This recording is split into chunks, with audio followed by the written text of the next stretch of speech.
Hello friends, welcome to Study Center. Successive magnification, that is our topic for the today's video. It is the topic from the chapter 1 number systems, and your whole exercise 1.4, just two questions are given and that are only based on this successive magnification. So watch the video till the end and you will come to know what is successive magnification, why it is used and how can we use it. Now successive magnification, what does it suggest? The name itself suggests successive means continuous, one by one, and magnification means we are magnifying something, we are zooming something, we are looking closer to something. So over here we are going to look closer to our number line of the real numbers. It is a number line of real numbers and we are going to look closer and closer to the real numbers, and that's why we are calling it successive, because we are again and again zooming it more and more so that we can reach a particular number in the number line. So basically these two statements are very necessary for our basic understanding that every real number is represented by a unique point on the number line. So on a number line, each and every number has its own unique point on its number line. If we are considering a real number, we are talking about the real number line.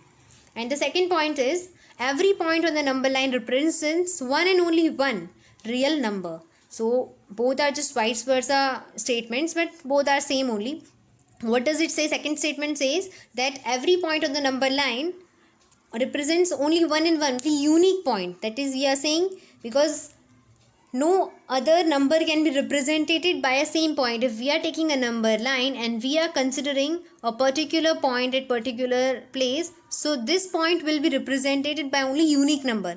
This point cannot have the two values. That simply means the statement.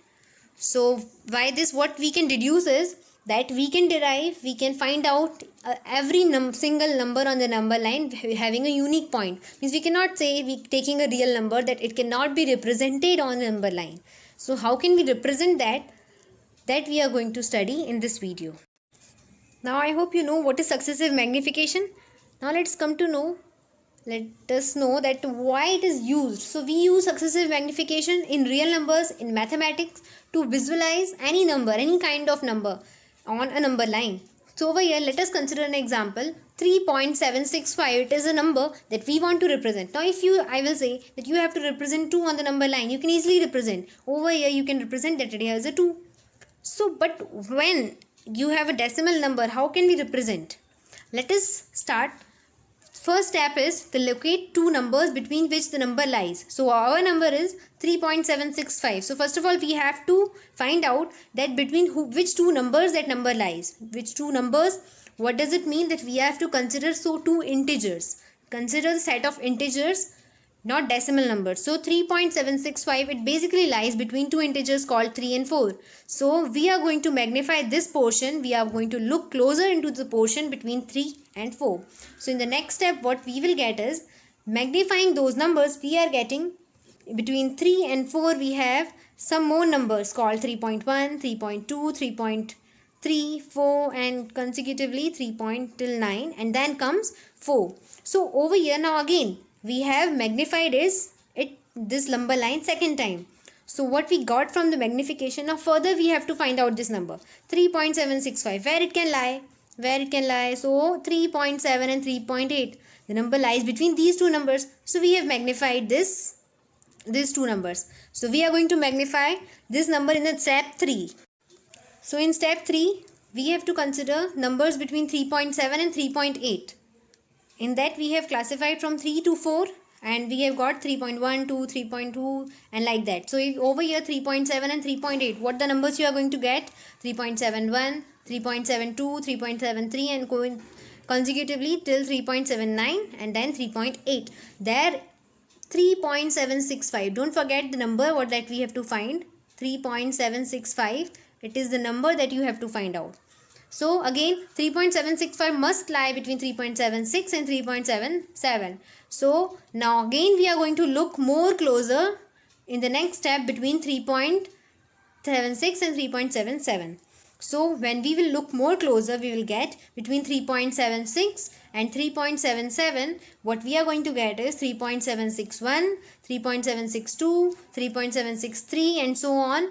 and we will get a number called 3.765 like this. So over here we have represented our number that we want to represent. So that is called successive magnification. I hope it is clear. Now let us make more clear by another example.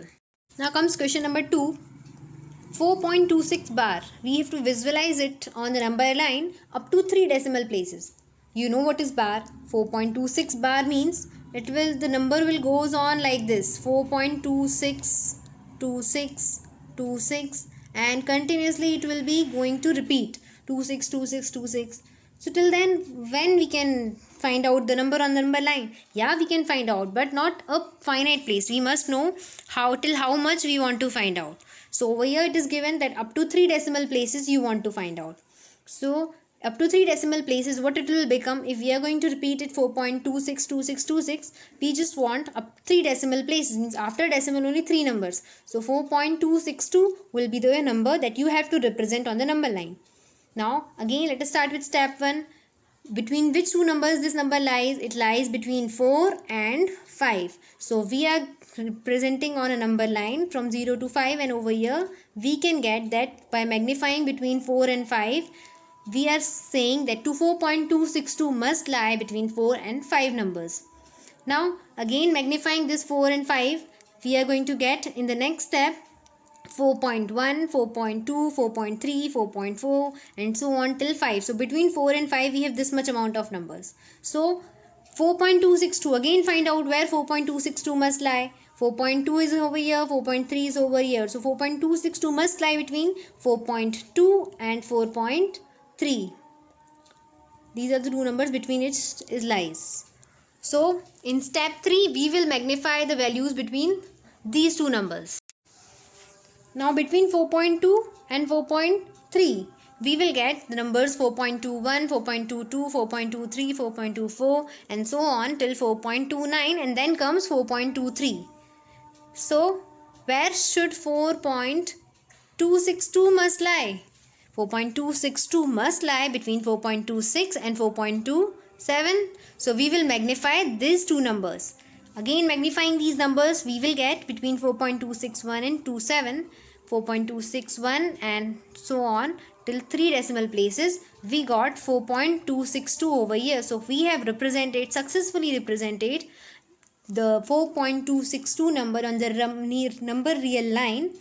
real number line by using successive magnification. So I hope this topic is completely clear to you all. Still, if anyone is having any query, put it in comment box and I'll assure that you will be still clear about the topic and you will not have any doubt. Further, if you like the video, please like, share and subscribe. And any doubt, if you are continuously watching the video, please watch the whole series. The link is given in description box. With maths and other subjects like physics and chemistry, other science subjects are also there. So look at the channel and you can subscribe it. Till then, keep learning.